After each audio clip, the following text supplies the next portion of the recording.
New Horizon ERPમાં આપનું સ્વાગત છે. ચાલો આજે આપણે પ્રોક્યોર ટુ પે સાયકલના એ શરૂઆતના પણ ખૂબ જ મહત્વના પગલાઓને સમજીએ. આપણે જોઈશું કે કેવી રીતે એક નાનકડી જરૂરિયાત એક મોટા બિઝનેસ ઇમ્પેક્ટમાં ફેરવાઈ જાય છે. તો આજે આપણે શું જોવાના છીએ? આપણે શરૂઆત કરીશું કે ખરીદીની જરૂરિયાત ઊભી ક્યાંથી થાય છે. પછી એ જરૂરિયાત કેવી રીતે એક ઓફિશિયલ રિક્વેસ્ટ અને પછી ઓર્ડર બને છે એ જોઈશું. અને છેલ્લે આખી પ્રક્રિયામાંથી આપણને ડેટાના રૂપમાં શું ફાયદો થાય છે એ સમજીશું. તો ચાલો શરૂ કરીએ. કોઈ પરચેઝિંગ ડિપાર્ટમેન્ટમાં એક પણ બટન દબાવે એના ઘણા સમય પહેલાં ફેક્ટરીના ફ્લોર પર જ એક આખી પ્રક્રિયા શરૂ થઈ ચૂકી હોય છે. આ બધી વાતની શરૂઆત થાય છે એક વર્ક ઓર્ડરથી. સમજી લો કે આ કોઈ પણ પ્રોડક્ટ બનાવવા માટેનો એક બ્લૂપ્રિન્ટ છે. એમાં કઈ કઈ સામગ્રી જોઈશે અને કયા સ્ટેપ્સ લેવાના છે એ બધી જ માહિતી હોય છે. હવે દરેક વર્ક ઓર્ડરમાં એક ખાસ વસ્તુ હોય છે, બિલ ઓફ મટીરિયલ્સ, જેને આપણે ટૂંકમાં BOM કહીએ છીએ. આ બીજું કંઈ નહીં પણ જે પણ પાર્ટ્સ જોઈએ છે એનું એકદમ પાક્કું લિસ્ટ છે. ખરીદીની અસલી માંગ અહીંયાથી જ ઊભી થાય છે, કારણ કે હવે સિસ્ટમને બરાબર ખબર છે કે શું ખરીદવાનું છે. સારું, તો સિસ્ટમને હવે ખબર છે કે શું જોઈએ છે. હવે શું? હવે આવે છે પહેલું ઓફિશિયલ સ્ટેપ, એક ઇન્ટરનલ રિક્વેસ્ટ બનાવી. આને જ આપણે પરચેઝ ઇન્ડેન્ટ અથવા રિક્વેઝિશન કહીએ છીએ. ઇન્ડેન્ટને તમે એક ઓફિશિયલ પણ ઇન્ટરનલ શોપિંગ લિસ્ટ સમજી શકો છો, જે પ્લાનિંગ ટીમ પરચેઝિંગ ટીમને આપે છે. યાદ રાખજો, આ હજી ઓર્ડર નથી, પણ હા, ખરીદી શરૂ કરવા માટેની મંજૂરી ચોક્કસ છે.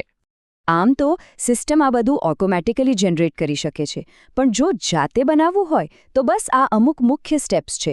આનાથી એ પાક્કું થાય છે કે દરેક રિક્વેસ્ટ બરાબર કેટેગરાઇઝ અને ટ્રેક થાય. અને અહીંયા જ તો ખરી મજા છે. જ્યારે ઇન્ડેન્ટ બનાવવામાં આવે ત્યારે સિસ્ટમ ભૂલો થતી રોકે છે. એ બતાવે છે કે સ્ટોકમાં શું છે, શેનો ઓર્ડર અપાઈ ગયો છે અને કઈ વસ્તુઓ બીજા કામ માટે પહેલેથી જ બુક થયેલી છે. આનાથી બિનજરૂરી ખરીદી તરત જ અટકી જાય છે. તો આપણી પાસે હવે એકદમ પાક્કી ડેટા સાથેની ઇન્ટરનલ રિક્વેસ્ટ તૈયાર છે. ચાલો હવે જોઈએ કે આ રિક્વેસ્ટ સપ્લાયર માટે એક ફોર્મલ એટલે કે પરચેઝ ઓર્ડર કેવી રીતે બને છે. ઇન્ડેન્ટ તો અપ્રૂવ થઈ ગયો, પણ હવે મોટો સવાલ એ છે કે આ કામ માટે સાચો વેન્ડર કયો છે? ખરીદીશું કોની પાસેથી? આના માટે સિસ્ટમમાં એક જોરદાર કંટ્રોલ છે, જેને કહેવાય છે વેન્ડર આઇટમ રિલેશનશિપ.